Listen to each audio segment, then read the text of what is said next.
আসসালামু আলাইকুম। আজকে প্রথমবারের মতো আমি আমার পেজে একটা নেগেটিভ রিভিউ শেয়ার করব। এই রিভিউটি নেগেটিভলি শেয়ার করতে চাইনি, কারণ পার্সেলটি যখন আমি রিসিভ করেছিলাম তখন কিছু কারণে পার্সেলটা চেক করে রাখা হয়নি, এবং যেহেতু চেক করে রাখেনি তাই পার্সেল সংক্রান্ত যে কোনো সমস্যায় পরবর্তীতে পেজ থেকে যে কোনো পজিটিভ রেসপন্স পাবো না, এটাই স্বাভাবিক। তো তারপরেও আমি তাদের পেজে একটু টেক্সট করেছিলাম, কারণ আমার হাতে যে মামপটটা দেখতে পাচ্ছেন এটা এই মাসে আমার কেনা তৃতীয় মামপট।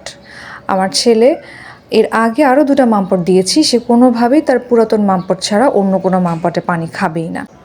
তাই বাধ্য হয়ে আমি আসলে অন্য অনেকগুলো পেজ ঘেটে এই পেজটা থেকে প্রাইস বেশি দেওয়া হলেও সেম ডিজাইন সেম কালারের এই মামপটটা অর্ডার করি। তো এখন মামপটের সমস্যাটা কি সেটা বলছি, যে দেখুন মামপটের হাতলটা কিন্তু লুজ, এক জায়গায় ফিক্সড হয়ে থাকছে না।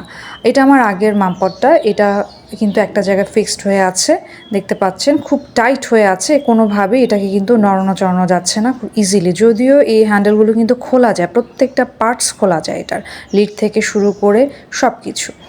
তো এই বিষয়টাই যখন আমি পেজে জানাই যে আমার কাছে একটা প্রোডাক্টের ফল্ট মনে হচ্ছে, আপনারা আমাকে একটু চেঞ্জ করে দেন, আমি ধরে নিয়েছিলাম যে রেসপন্স পজিটিভ হবে না। আর এক্ষেত্রে যেহেতু আমি চেক করে রাখিনি তাই পেজ থেকেও স্বাভাবিকভাবেই তাই তারা কোনো রকম চেঞ্জ বা রিফান্ড করতে কিন্তু বাধ্য না। এখানে কিন্তু পেজের সঙ্গে আমার কনভারসেশন একজন কাস্টমার হিসেবে কিন্তু শেষ হয়ে যাওয়ার কথা, কিন্তু তারা সেটা না করে তারা কন্টিনিউয়াসলি বলে যাচ্ছিল যে এটা তাদের প্রোডাক্টের কোনো ফল্ট না, বরঞ্চ এটা তারা 50 পিস তারা বিক্রি করেছে। এবং আমি তারপরে তাদেরকে বলছিলাম যে আপনারা একটু চেক করে দেখেন অন্য কোনো প্রোডাক্ট এরকম হয় কি না। তারা আমাকে খুব প্রাইডের সাথে বলছিল যে আমাদের চেক করার কোনো প্রয়োজন নেই, আমরা 2 বছর ধরে প্রোডাক্ট বিক্রি করছি। আমি কিন্তু একবারের জন্য বলিনি যে তাদের প্রোডাক্টটা রেপ্লিকা না অরিজিনাল, না আমারটাই অরিজিনাল বা রেপ্লিকা, আমি শুধু বলেছিলাম যে একটু চেক করার জন্য। কিন্তু তারা উল্টা বলছে যে তাদের প্রোডাক্টটাই অরিজিনাল, যেটা অ্যাডজাস্ট করা যায়, অর্থাৎ যেটা ফিক্স থাকে সেটা হচ্ছে রেপ্লিকা। এখন আমার প্রশ্ন হচ্ছে অ্যাডজাস্ট বলতে আসলে কী বোঝাচ্ছিলেন ওনারা? আমি তো দেখছি ওনাদের প্রোডাক্টের এই হাতলটা কোনোভাবেই অ্যাডজাস্ট করা যাচ্ছে না, সম্পূর্ণ লুজ হয়ে আছে। আর এটা কিন্তু আমি বলতেও পারতাম না, কারণ আমি বলছি আমার আগে এই ধরনের একটা প্রোডাক্ট ব্যবহার করা হয়েছে, সেটার ভিডিও এবং ছবি তাদেরকে দিলাম। তারা আমাকে এটাও বলছিল যে তারা 50 পিস সেল করেছে, কোনো প্রবলেম হয়নি, কেউ কোনো কমপ্লেন করেনি। তখন আমি খুব পজিটিভলি বললাম যে তাহলে তো এটা একজনের প্রবলেম হলে সেটা তো বেশি গুরুত্ব দিয়ে দেখার কথা, 50 জন যেহেতু কমপ্লেন করেনি। এবং কনভারসেশন চলছে তার মধ্যেই তারা আমার একটা লেখায় হাহা রিয়্যাক্ট দিল। এই যে হাহা রিয়্যাক্ট দেওয়া, তারপরে হচ্ছে যে খুব প্রাইডের সাথে বলা প্রোডাক্ট চেক করার প্রয়োজন মনে করছি না, এইটা একটা পেজ থেকে একটা কাস্টমারের সঙ্গে শুধুমাত্র অসৌজন্যমূলক আচরণই নয়, বরঞ্চ এটা ভীষণ রকমের অপেশাদারিত্বমূলক আচরণ। তারা একটা কাস্টমারের সঙ্গে এভাবে কিন্তু কথা বলতে পারে না, আমি সব কিছু কিন্তু ভিডিওতে দেখিয়ে দিচ্ছি। তারপরেও আমি তাদের সঙ্গে রুডলি কোনো কিছুই বলিনি, একটা শেষমেশ একটা কথা বলে চলে আসি। শেষে তারা আমাকে বলল যে ঠিক আছে, আপনি আপনার প্রবলেমটা কি সেটা আমাদেরকে দিয়ে রাখুন, আমরা অ্যাডমিনকে দেখাবো।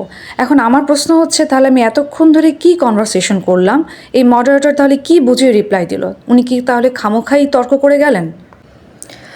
তো এই কারণেই আসলে এই রিভিউটা করা, যে তাদের প্রোডাক্ট হতেই পারে আর প্রোডাক্ট আপগ্রেডের সময় কিছু চেঞ্জ আসতেই পারে, সেক্ষেত্রে তারা তাদের প্রোডাক্ট একমাত্র অরিজিনাল, অন্য সব বাদবাকি প্রোডাক্টই হচ্ছে রেপ্লিকা, এইভাবে তো বলতে পারে না তারা।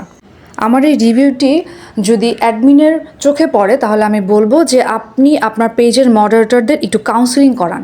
কেননা কোনো একজন কাস্টমারের কমেন্টে হাহা রিয়্যাক্ট দেওয়া, তারপর হচ্ছে তাকে বলা যে চেক করার প্রয়োজন মনে করছি না, এভাবে তো তারা কাস্টমার সাথে কথা বলতে পারে না। এতে করে আপনার পেজেরই রেপুটেশন নষ্ট হবে। আর এখানে আমার ফল্ট ছিল যে আমি চেক করে রাখিনি, জাস্ট এই কথাটা বললেই কিন্তু কনভারসেশন ওখানেই শেষ হয়ে যায়, আর কোনো রকমের কোনো কনভারসেশন আগায় না। এই কারণেই এই নেগেটিভ রিভিউটা করা। এই পেজ থেকে আমার এই রিভিউটা দেখে এই পেজ থেকে যখন কেউ কিছু কিনবেন অবশ্যই সেটা একটু যাচাই বাছাই করে নিন। তাছাড়া ওনাদের পেজে প্রোডাক্টের দাম, কিছু কিছু প্রোডাক্টের দাম কিন্তু একটু বেশি, সেটা ওনাদের পোস্টে লক্ষ্য করলেও আপনারা দেখবেন, আমি নিজেও সেটা চেক করে দেখেছি। এই তো অনলাইনে আজকে আমি 3 বছর ধরে বেবি প্রোডাক্ট কিনি এই বিভিন্ন পেজ থেকে, তো কখনোই এমন অভিজ্ঞতার সম্মুখীন হইনি, আর ভাবিও নি যে এতটা নেগেটিভলি একটা রিভিউ করতে হবে একটা পেজ নিয়ে। এই ছিল আমার আজকের